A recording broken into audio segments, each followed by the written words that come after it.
അടുത്തു വരുന്ന ഈ സാഹചര്യത്തിൽ നമുക്ക് കുറച്ച് പഴയകാല ക്വസ്റ്റ്യൻസ് പരിചയപ്പെടാം. ഓക്കെ, അപ്പം നെറ്റ് ഇംഗ്ലീഷിന്റെ കുറച്ച് പ്രീവിയസ് ഇയർ ക്വസ്റ്റ്യൻസ് ആണ് നമ്മൾ ഇന്ന് ഡിസ്കസ് ചെയ്യാനായിട്ട് പോകുന്നത്. ഓക്കെ, അപ്പൊ നിങ്ങളുടെ പ്രിപ്പറേഷനെയൊക്കെ അത് നല്ല രീതിയിൽ ബൂസ്റ്റ് ചെയ്യുമെന്ന് വിശ്വസിക്കുന്നു. ഓൾറെഡി നിങ്ങൾ ടോപ്പിക്സ് ഒക്കെ കവർ ചെയ്ത് വരികയായിരിക്കും. അതുപോലെ തന്നെ പഴയകാല ചോദ്യങ്ങളൊക്കെ ചെയ്യുന്നുണ്ടാവും. ഓക്കെ, സോ ആ കൂട്ടത്തിൽ ഈ ചോദ്യങ്ങളൊക്കെ നിങ്ങൾ ചെയ്തിട്ടുണ്ടോ, അതോ ഇത് ഫസ്റ്റ് ടൈം ആണോ നിങ്ങൾ ഈ ക്വസ്റ്റ്യൻസ് കാണുന്നത് എന്നൊക്കെ നമുക്ക് എന്ത് ചെയ്യാൻ പറ്റും, ഈ ഒരു വീഡിയോയിലൂടെ മനസ്സിലാക്കി എടുക്കാനായിട്ട് സാധിക്കും. ഓക്കെ, അപ്പൊ എന്നും പഠിക്കുക, അതുപോലെ തന്നെ പരീക്ഷ വരെ നല്ല രീതിയിലുള്ള കോൺസെൻട്രേഷൻ അതിന് കൊടുക്കുക എന്നുള്ളതാണ് ഏറ്റവും വലിയൊരു ഗൈഡൻസ് ആയിട്ട് പറയാനുള്ളത്. ഓക്കെ, സോ നോക്കി, വോൾസോയിങ്ക എന്ന് പറയുന്ന റൈറ്ററുമായിട്ട് ബേസ് ചെയ്തിട്ടുള്ള ക്വസ്റ്റ്യൻ ആണ് ആദ്യം വരുന്നത്. ഓക്കെ, വോൾസോയിങ്ക ഒരു നൈജീരിയൻ ബേസ്ഡ് ഇംഗ്ലീഷ് പോയറ്റ് ആണ്.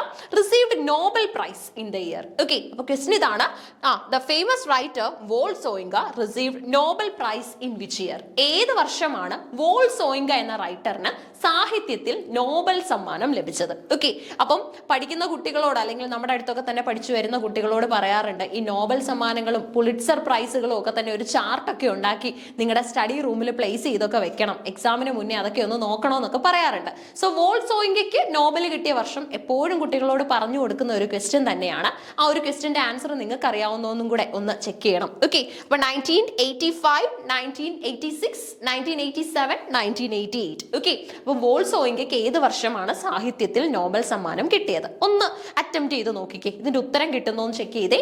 ശരി ഉത്തരമായിട്ട് നമുക്ക് വരുന്നത് ഓപ്ഷൻ ബി ആണ്, 1986 ആണ് കേട്ടോ. ഒത്തിരി സാഹിത്യ സംഭാവനകളൊക്കെ തന്നെ നൽകി നമ്മുടെ സാഹിത്യത്തിൽ വളരെ മികച്ച ഒരു പ്ലേസ് ഒക്കുപ്പൈ ചെയ്ത ഒരു വ്യക്തി തന്നെയാണ് വോൾസോയിങ്ക. നാടകങ്ങളായാലും കവിതകളായാലും ഒക്കെ തന്നെ സോയിങ്കയുടെ പേരിൽ എക്സിസ്റ്റ് ചെയ്യുന്നുണ്ട്. ഓക്കെ, സോ 1986 നോബൽ സമ്മാനം നൽകി റൈറ്ററിനെ ആദരിച്ചു. ഓക്കെ, അടുത്ത ക്വസ്റ്റ്യൻ, ദ ലോങ് പോം ഒമേറോസ് ഈസ് റിട്ടൺ ബൈ. ഓക്കെ, നമ്മൾ ഈ ലോങ് പോംസിനെ കുറിച്ച് ഒത്തിരി കേട്ടിട്ടുണ്ട്. ഫോർ എക്സാമ്പിൾ വില്യം ഷേക്സ്പിയർ ഒക്കെ ലോങ് പോംസ് എഴുതിയിട്ടുണ്ട് അല്ലെ, 2 ലോങ് പോംസ് ഓഫ് ഷേക്സ്പിയർ എന്നൊക്കെ പറഞ്ഞ് നമ്മൾ പോംസിന്റെ പേരൊക്കെ പഠിച്ചു വെച്ചിട്ടുണ്ട്.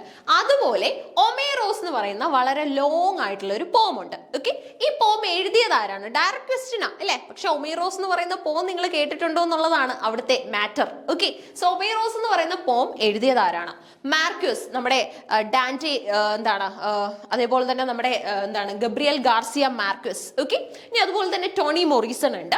ഒപ്പം തന്നെ നമുക്ക് ഡെറിക് വാൽകോട്ടും അതുപോലെ തന്നെ അർണോൾഡ് വെസ്കറും ഓപ്ഷനിലുണ്ട്. ഓക്കെ, അപ്പം ഗബ്രിയൽ ഗാർസിയ മാർക്വസ്, അതുപോലെ തന്നെ ടോണി മൊറീസൺ, ഡെറിക് വാൽകോട്ട്, അർണോൾഡ് വെസ്കർ. ഇതിൽ ആരാണ് ഒമീറോസ് എന്ന് പറയുന്ന ലോങ് പോം എഴുതിയത്? ഓക്കെ, ലോങ് പോം, ഇതിന്റെ ആൻസർ വരുന്നത് ഡെറിക് വാൽകോട്ട് ആണ്. ഓക്കെ, വാൽകോട്ടിന്റെ നോവലുകളും ഷോർട്ട് സ്റ്റോറികളും അതുപോലെ തന്നെ കവിതകളും ഒക്കെ തന്നെ ലിറ്ററേച്ചറിൽ ഒത്തിരി എക്സിസ്റ്റ് ചെയ്യുന്നുണ്ട്.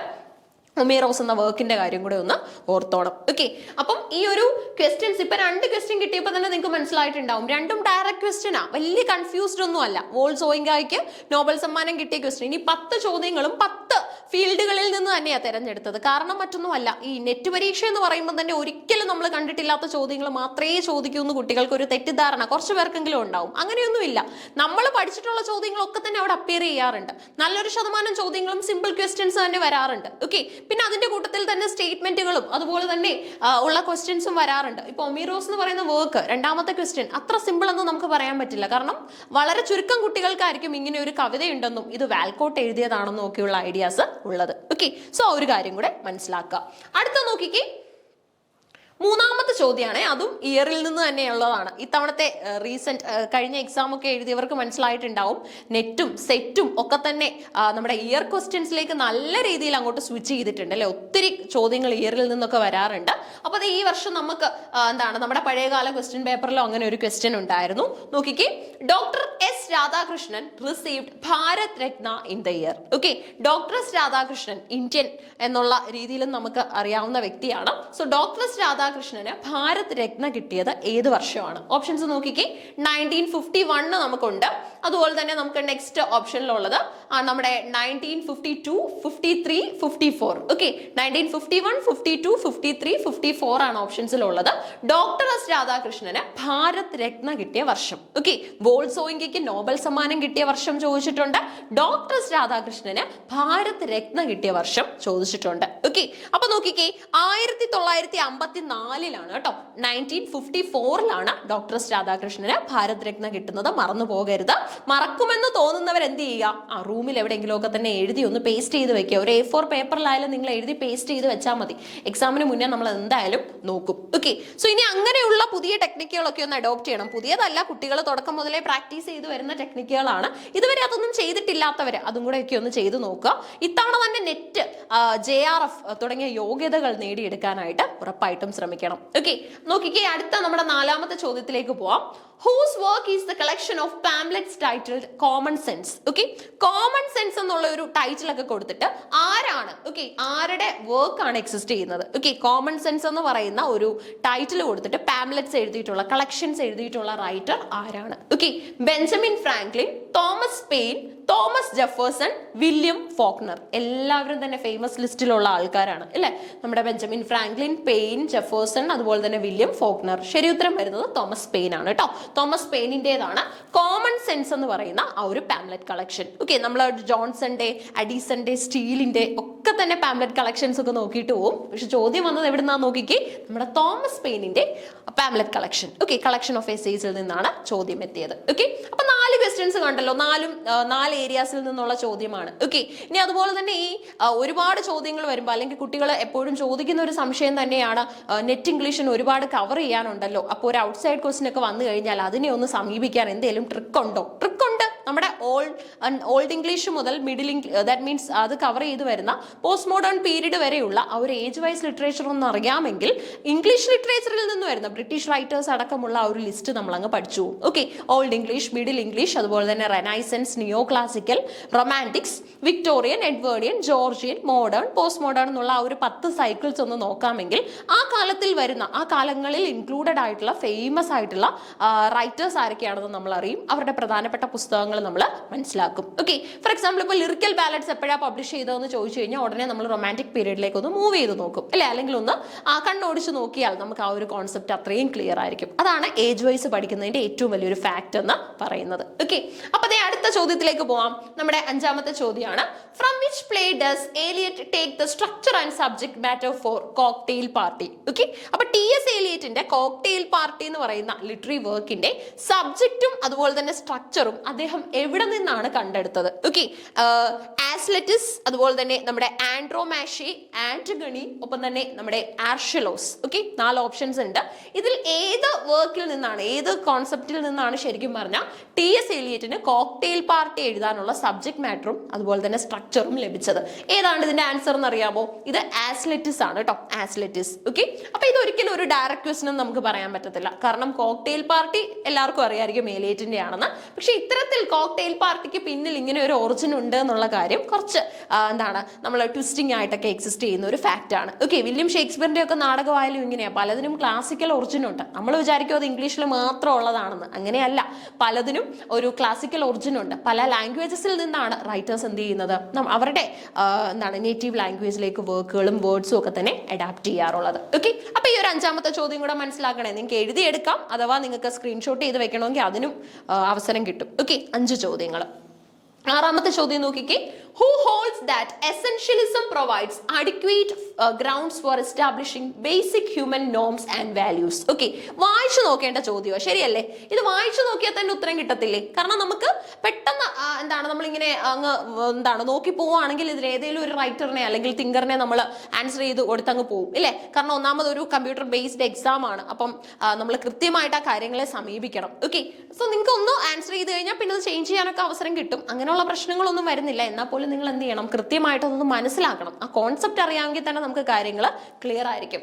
Who holds that essentialism provides adequate grounds for establishing basic human norms and values? Okay, അതായത് നമ്മുടെ ബേസിക് ഹ്യൂമൻ നോംസും വാല്യൂസും ഒക്കെ ഇല്ലേ, മനുഷ്യനെന്ന നിലയിൽ, ഹ്യൂമനിസം ഒന്നും പഠിച്ചില്ലെങ്കിൽ പോലും മനുഷ്യനെന്ന നിലയിൽ നമുക്കുള്ള കുറച്ച് ക്വാളിറ്റീസും വാല്യൂസും ഒക്കെ ഉണ്ട്. ഓക്കെ, സോ അത് എസെൻഷ്യലിസം ആണ്, ഏറ്റവും ഇമ്പോർട്ടന്റ് ആണ്. അവിടെയാണ് എല്ലാത്തിന്റെയും തുടക്കം എന്ന് അവകാശപ്പെട്ടത് ആരാണ്? Okay, Plato, Aristotle, William Bagley, അതുപോലെ തന്നെ നമ്മുടെ മാർത്ത നസ്ബോം. ഓക്കെ, ഇതിനകത്തില് 2 റൈറ്റേഴ്സ് തമ്മിൽ ഒരു കണക്ഷൻ ഉണ്ട്. എന്താണെന്ന് പിടികിട്ടിയോ? ഈ കൂട്ടത്തിലെ 2 റൈറ്റേഴ്സ് തമ്മിൽ ഒരു കണക്ഷൻ എക്സിസ്റ്റ് ചെയ്യുന്നുണ്ട്. നമ്മുടെ പ്ലേറ്റോയും അരിസ്റ്റോട്ടിലും തമ്മിൽ. ഓക്കെ, അപ്പൊ ഇംഗ്ലീഷുകാർ എന്തിനാ ഈ പ്ലേറ്റോയും അതുപോലെ തന്നെയുള്ള തിങ്കർ കോൺസെപ്റ്റുകളൊക്കെ അറിയുന്നതെന്ന് ചോദിച്ചു കഴിഞ്ഞാൽ നമുക്കും വേണം പ്ലേറ്റോയൊക്കെ തന്നെ. ഓക്കെ, അരിസ്റ്റോട്ടലിനെ നമുക്ക് ഒഴിവാക്കാൻ പറ്റില്ല, കാരണം ടൈം, പ്ലേസ് ആൻഡ് ആക്ഷൻ എന്ന് പറയുന്ന ഡ്രാമയെ കുറിച്ചുള്ള 3 യൂണിറ്റുകളൊക്കെ പറഞ്ഞിട്ടുണ്ട് അല്ലെ, 3 യൂണിറ്റീസ് ഓഫ് ഡ്രാമാസ് ഒക്കെ പറഞ്ഞിട്ടുണ്ട്.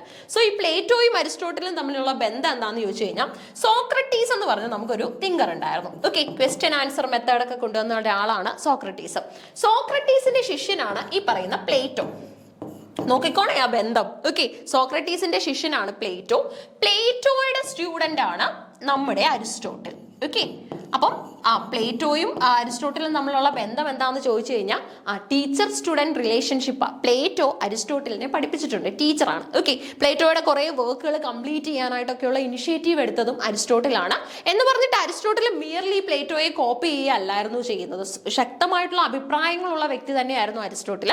തന്റെ ലെങ്സ് ഓഫ് ദ വേൾഡിൽ നിന്നുകൊണ്ടാണ് എല്ലാത്തിനെയും അസസ് ചെയ്തത്. ഓക്കെ, ഇനി അതുപോലെ തന്നെ പിന്നെ നമുക്ക് എക്സിസ്റ്റ് ചെയ്യുന്ന ഒരാളാണ് Alexander the great. Okay, Alexander the great. അപ്പൊ ഇങ്ങനെയാണ് ഈ ഒരു സിസ്റ്റം മുന്നോട്ട് പോകുന്നത്. ഓക്കെ, സോക്രട്ടീസ്, പ്ലേറ്റോ, അരിസ്റ്റോട്ടിൽ, അതുപോലെ തന്നെ അലക്സാണ്ടർ ദ ഗ്രേറ്റ്.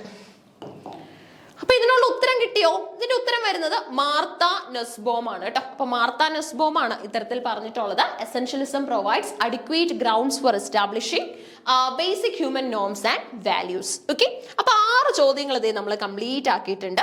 അപ്പൊ 7ാമത്തെ ചോദ്യം ഇതേ വന്നിട്ടുണ്ട്.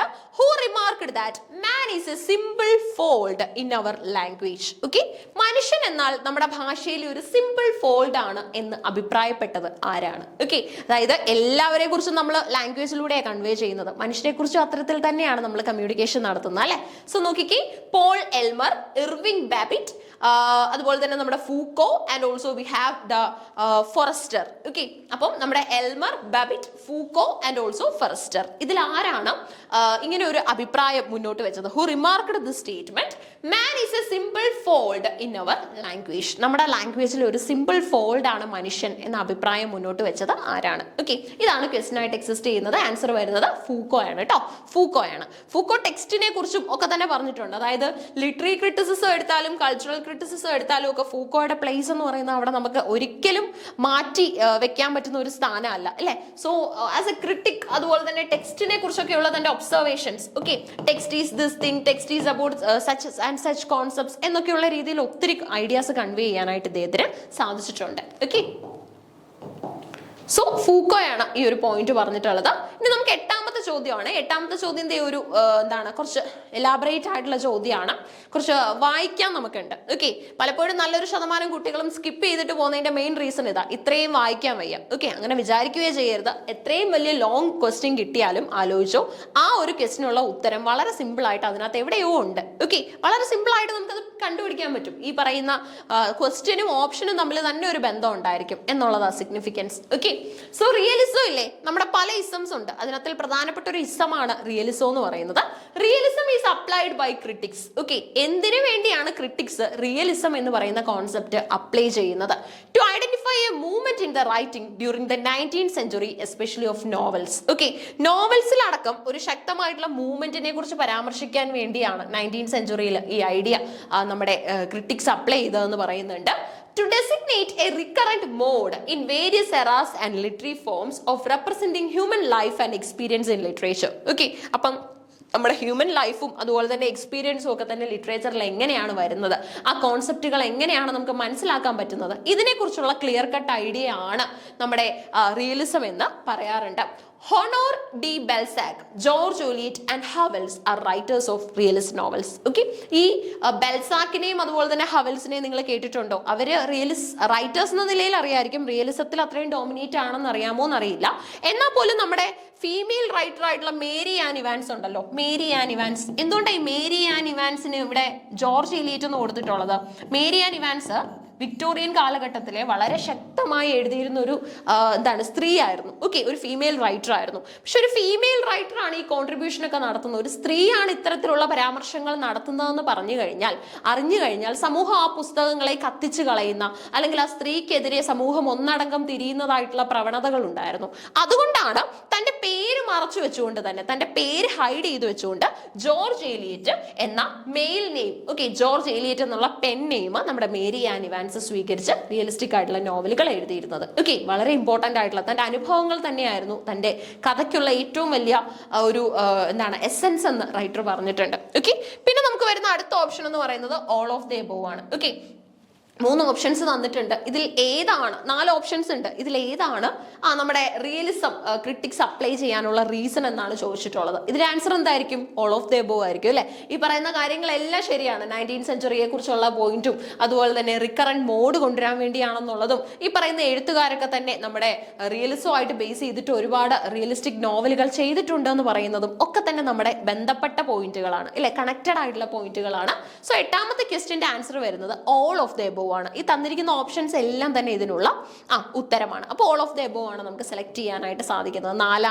നമ്മുടെ 4th ഓപ്ഷൻ. ഓക്കെ, 8ാമത്തെ ക്വസ്റ്റ്യന്റെ ആൻസർ വരുന്നത് 4th ഓപ്ഷൻ ആണ്. ഓക്കെ, അപ്പൊ ക്വസ്റ്റ്യൻസ് എല്ലാം കിട്ടിയായിരുന്നേ. ഏതൊക്കെ ക്വസ്റ്റ്യൻസ് ആണ്? നമ്മൾ മൊത്തം ഇപ്പൊ 8 ക്വസ്റ്റ്യൻ ആയി. ഫസ്റ്റ് ക്വസ്റ്റ്യൻ വോൾസോയിങ്കയിൽ നിന്നുള്ളതായിരുന്നു. നോബൽ സമ്മാനം കിട്ടിയ വർഷം 1986. അടുത്തതായിട്ട് നമുക്ക് ഒമേറോസ് എന്ന് പറയുന്ന കവിത എഴുതിയത്, ലോങ് പോം എഴുതിയത് ഡെറിക് വാൽക്കോട്ട് ആയിരുന്നു. അതുപോലെ തന്നെ നമ്മുടെ ഡോക്ടർ എസ് രാധാകൃഷ്ണന് ഭാരത് രത്ന കിട്ടിയ വർഷം ചോദിച്ചിട്ടുണ്ടായിരുന്നു. അതിന്റെ ആൻസർ വരുന്നത് 1954 ആണ്. ഓക്കെ, 1954 ആണ്. കോമൺ സെൻസ് എന്ന് പറയുന്ന പാംലെറ്റ് കളക്ഷൻ ആരുടെയാണെന്ന് ചോദിച്ചാൽ തോമസ് പെയിനിന്റെ ആണ്. ഇതൊക്കെ പ്രീവിയസ് ഇയർ ക്വസ്റ്റ്യൻ ആണെന്ന് ഓർക്കണം. ഓക്കെ, ഓരോ കാലങ്ങളിലായിട്ട് ചോദിച്ചു വന്ന ചോദ്യങ്ങളാണ്. Okay, including recent year questions ഇതിനകത്ത് വന്നിട്ടുണ്ട്. ഇനി അതുപോലെ തന്നെ നമുക്ക് കോക്ടെയിൽ പാർട്ടി എന്ന് പറയുന്ന വർക്ക് എഴുതാനായിട്ട് TS എലിയറ്റിന് ഒരു ഇൻഫ്ലുവൻസ് ആയിട്ട് നിന്നത് അല്ലെങ്കിൽ സപ്പോർട്ട് ആയിട്ട് നിന്നത് എന്താണെന്ന് ചോദിച്ചു കഴിഞ്ഞാൽ അക്ലറ്റിസ് എന്ന് പറയുന്ന ഒരു കോൺസെപ്റ്റ് ലിറ്റററി വർക്ക് ആണ്. ഓക്കെ, ഇനി അതുപോലെ തന്നെ നമ്മുടെ ഏത് വ്യക്തിയാണ് ഇത്തരത്തിലുള്ള സ്റ്റേറ്റ്മെന്റ് നടത്തിയത് അല്ലെ, അതായത് who holds the essentialism provides adequate grounds for establishing basic human norms and values. അത് നോസ്ബോം എന്ന് പറയുന്ന ഒരു തിങ്കറിന്റെ കോൺസെപ്റ്റ് ആണ്.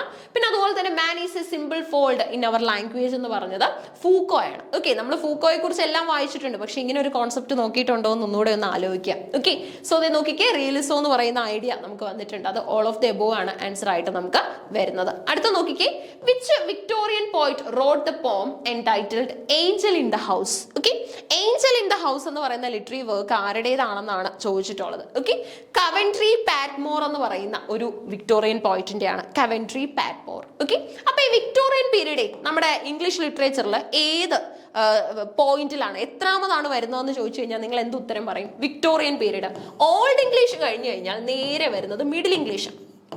ഇങ്ങനെ ആലോചിച്ചാൽ മതി. ഓൾഡ് ഇംഗ്ലീഷ് എന്ന് പറയുമ്പോൾ നമ്മുടെ ആംഗ്ലോ സാക്സൺ പീരീഡും സൈനി വൂൾഫിനെയും കാഡ്മോനെ പോലെയുള്ള റൈറ്റേഴ്സും അതുപോലെ തന്നെ ബിയോ വൂൾഫ് എന്ന് പറയുന്ന കവിതയൊക്കെ ഓർത്തോണം. മിഡിൽ ഇംഗ്ലീഷ് എന്ന് പറഞ്ഞു കഴിഞ്ഞാൽ നമ്മുടെ ജെഫ്രി ചോസറും ഗവറും ലാംഗ്ലൻഡും ഒക്കെ വരുന്നുണ്ട്. കാൻറ്റർബറി ടെയിൽസ് പോലെയുള്ള പുസ്തകങ്ങളൊക്കെ അപ്പിയർ ചെയ്യുന്നുണ്ട്.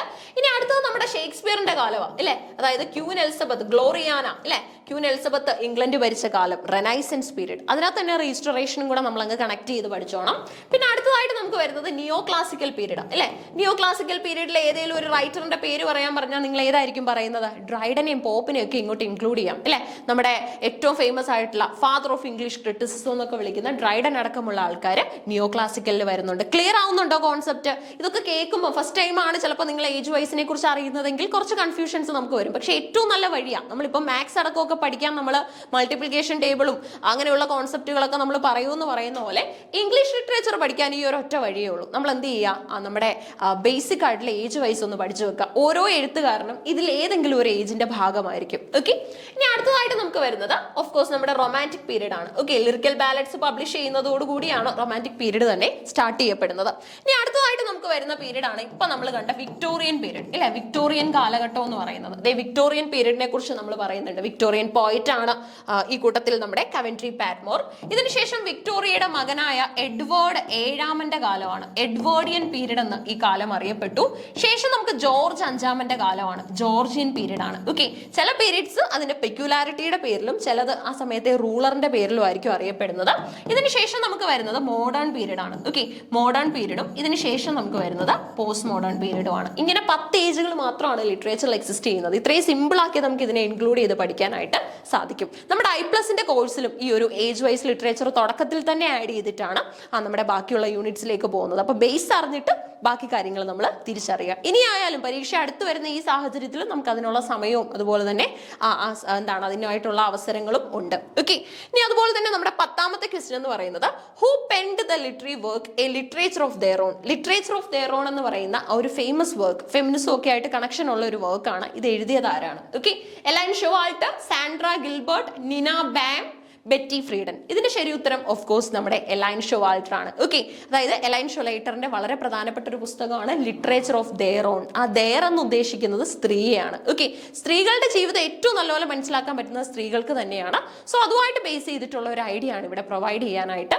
നമ്മുടെ ഷോവാൾട്ടർ ശ്രമിച്ചിട്ടുള്ളത്. അപ്പൊ 10 ചോദ്യങ്ങൾ, 10 ഏരിയാസിൽ നിന്നുള്ള 10 ചോദ്യങ്ങൾ, അതാണ് ഇന്നത്തെ ഈ വീഡിയോയിൽ നമ്മൾ പരിചയപ്പെട്ടത്. ഓക്കെ, അപ്പൊ പരീക്ഷയ്ക്ക് നിങ്ങൾക്ക് എന്തായാലും ഇത് യൂസ്ഫുൾ ആകുമെന്ന് വിചാരിക്കുന്നു. ഇതുപോലെയുള്ള പുതിയ പുതിയ ചോദ്യങ്ങൾ കണ്ടെത്തുക. ഓക്കെ, പുതിയ പുതിയ ചോദ്യങ്ങൾ കണ്ടെത്തുക. അതുപോലെ തന്നെ എപ്പോഴും PYQന് പ്രാധാന്യം കൊടുക്കുക. PYQ നോർമൽ ആയിട്ടുള്ള ക്വസ്റ്റ്യൻസ് ഒരുപോലെ അങ്ങ് വർക്ക്ഔട്ട് ചെയ്തു പോവുക. കോൺസെപ്റ്റ് കംപ്ലീറ്റ് ചെയ്തതിന് ശേഷം ക്വസ്റ്റ്യനിലോട്ട് പോകുന്നതാണ് നല്ലത്. അല്ലെങ്കിൽ ക്വസ്റ്റ്യൻ പഠിച്ചിട്ട് പിന്നെ നമ്മൾ ആ ക്വസ്റ്റ്യനകത്തിൽ വന്നിട്ടുള്ള ഐഡിയ എന്താണെന്ന് മനസ്സിലാക്കി കോൺസെപ്റ്റിലേക്ക് സഞ്ചരിക്കേണ്ടി വരും. അതിൽ ഏറ്റവും ഈസി എന്ന് പറയുന്നത് നമുക്ക് നേരെ നമ്മുടെ കോൺസെപ്റ്റ് പഠിച്ചിട്ട് ക്വസ്റ്റ്യൻ ചെയ്യുന്നതാണ്. ഇനി ഈ സമയമുണ്ട്, നിങ്ങൾക്ക് ഇനിയും പ്രിപ്പയർ ചെയ്യാനായിട്ട് സാധിക്കും. അതുപോലെ തന്നെ നമുക്ക് മനസ്സിലാക്കാൻ പറ്റുന്ന മറ്റൊരു കാര്യം എന്ന് പറയുന്നത് കൂടുതലായിട്ടും നമുക്ക് ഏതെങ്കിലുമൊക്കെ യൂണിറ്റുകൾ നിങ്ങൾ സ്കിപ്പ് ചെയ്തിട്ടുണ്ടെങ്കിൽ എന്ത് ചെയ്യുക, അങ്ങനെ സ്കിപ്പ് ചെയ്യാതിരിക്കുക. കാരണം എല്ലാ യൂണിറ്റും ഒരുപോലെ പഠിക്കുക, എങ്കിൽ മാത്രമേ നമുക്ക് എന്ത് ചെയ്യാനായിട്ട് സാധിക്കത്തുള്ളൂ, കൃത്യമായിട്ട് ഇതിൽ ഏത് ഏരിയയിൽ നിന്ന് ക്വസ്റ്റ്യൻ വന്നാലും ഓക്കെ നമുക്ക് ആൻസർ ചെയ്യാനായിട്ട് സാധിക്കും. അപ്പോൾ 10 യൂണിറ്റുകളാണ് നമ്മുടെ നെറ്റ് ഇംഗ്ലീഷിനുള്ളത്. ആ 10 യൂണിറ്റിനും ഫോക്കസ് കൊടുത്ത് പഠിക്കാനായിട്ട് തന്നെ ശ്രമിക്കുക. ഓക്കെ, അപ്പം ഈ ക്വസ്റ്റ്യൻസ് ഒക്കെ ഒന്ന് വർക്ക്ഔട്ട് ചെയ്ത് നോക്കുക. So keep learning. Thank you all of U.